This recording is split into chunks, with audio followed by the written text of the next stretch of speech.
Let's take a look at the program that you're going to use as an inspiration or a starting point for your own program. If you are in my class, this project file will be shared with you on our course contents. If you're not and you're just watching this video, hopefully I remember to include a link to a repository of some kind with this code. If not, remind me in the comments and I'll try to get around to it when I remember. But for now, I'm just going to go through it. You can always copy it down from the screen as you're following. So this basic program starts by us having a profile manager that takes us through the initiation of a list of profiles that are going to be stored in a JSON file. So you'll see I have a profiles JSON file here. I'm going to allow, when this program starts, a profile to be generated. And you'll see that if there's already profiles, we're going to try to load them. Unless they don't exist, then we're just going to return nothing.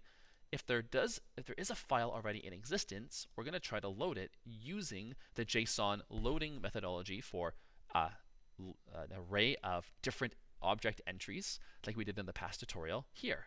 At any point, you can pause the video and study the contents a little bit more. That's meant to be an overview, so hopefully, if I'm too fast, you have control over that pause button.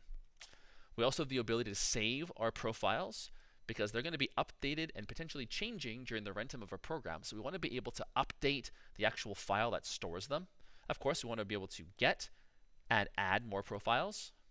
And we also have a feature to get profiles by username. So we want the user to choose which profile to log into. So that means that we need to be able to retrieve information about it from the file.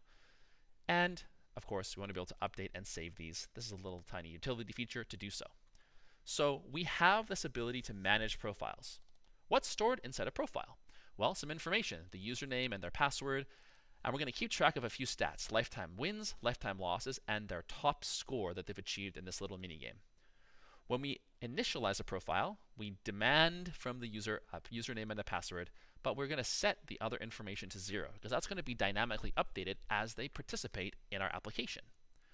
I have some getters here that are going to allow us to retrieve information that we're going to be using. JSON uses for serialization, and then we're going to have a method to update our wins and losses and check if we have a new high score and set the new high score if we've achieved it. I also have a little helper here just for testing things out as we work through the program to see if all of this information in our profile is being correctly and adequately inserted. This is a little helpful thing for us to print to the console. So we can create profiles that include all of these features and all of this information, and then we can manage one or many of them using this profile manager. Hopefully you can see how this connects to our JSON work, because, well, we need to sometimes store a single thing or an array of things that are objects inside of JSON. So where is this being implemented? In this game, we instantiate a profile manager and we create an active profile for the user. And once they enter into the game, we're going to ask them, well, first of all, we're going to check if there's even any profiles that exist. If not, we're going to create a brand new profile. Otherwise, we're going to ask them, do they want to create a new one or load an existing one? If, of course, the else meaning if there is some profiles in existence. Depending on what they choose, we process their logic, and then we start the game. We actually have to, when we're loading profile, do some other things. Let's jump down there really quick just so you can kind of see. Loading the profile requires us to have them enter their username and then find it and enter their password. So there's password protection in this. I'll let you take a look at exactly how the logic plays out a little bit more on your own. You can always ask questions if you need some explanations, but we're setting up a little bit of a simple password protection system here that requires them to be able to remember a password to log in so that we have some kind of security, as simple as it might be. And then we head into our main game loop, where we're going to let them play a guessing game and, of course, switch profiles or view their stats if they want to manage or interact with that side of things. In this particular project, I've made a very simple guessing game. And if they choose it, once the game is done, of course, we're going to update their profiles with the new stats. But the guessing game is really quite simple. It basically has them guess a number between 1 and 10. They get 3 tries.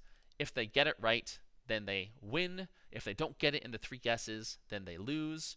It gives them some hints along the way. And of course, if they guess it, we update the wins. If they don't, we update the losses. And once the game is finished, of course, back up here, we are updating the profile to track the stats, which they can later view. And every time the stats are updated, the profile manager will write them to the JSON file. And anytime we want to view the stats, well, down here in our viewer, we'll see that the active profile is going to have information in the program that might have been changed during the lifetime of the program, or it might just straight up be pulled from the JSON, depending on if it's the first moment we run the program today or if we've been using it for a little while. So we have a few layers here that allow us to have some interactive gameplay that allows us to persistently store all of the results of the information, so a profile can be stored, and then later on retrieved to continue playing with the same profile, as many games work nowadays. And we can also enable many profiles to be managed by the profile manager. They can also even be potentially removed or deleted. If you're in my class, I've given some specific challenges to you for features that you want to add. If you're just coming across this video and trying to learn, here's some ideas of what you could do to make this program more robust and more interesting. First, this game, you can make this game significantly more advanced and interesting. And I recommend that if you do, that you change the nature of what the profile tracks.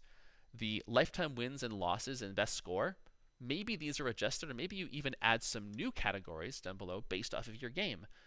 For example, you could add something where you have a player have its most common answer, most common output. Or if it's a trivia game, the most common category they choose that you kind of keep track of for some reason in the program. But I recommend that you expand this list to include more variables so that you can actually experience an expanded list of data being stored and retrieved yourself. You might even want to create another profile type for maybe an alternative version of the game. That could be cool as well. You'll also see that in the game application, when we view the profile stats, we aren't able to do any changes to the stats. It might be nice to be able to reset these, right? So that we can have a profile kind of start from scratch.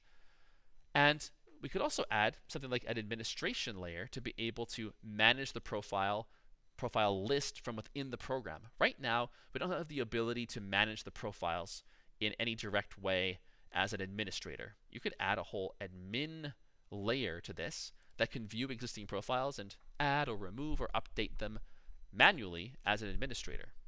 Or perhaps you have some of your own creative ideas to add on top.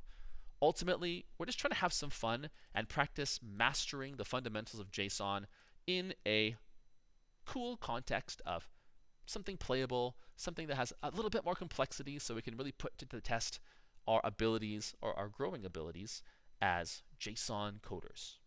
I hope you have some fun with it. Looking forward to seeing what you create.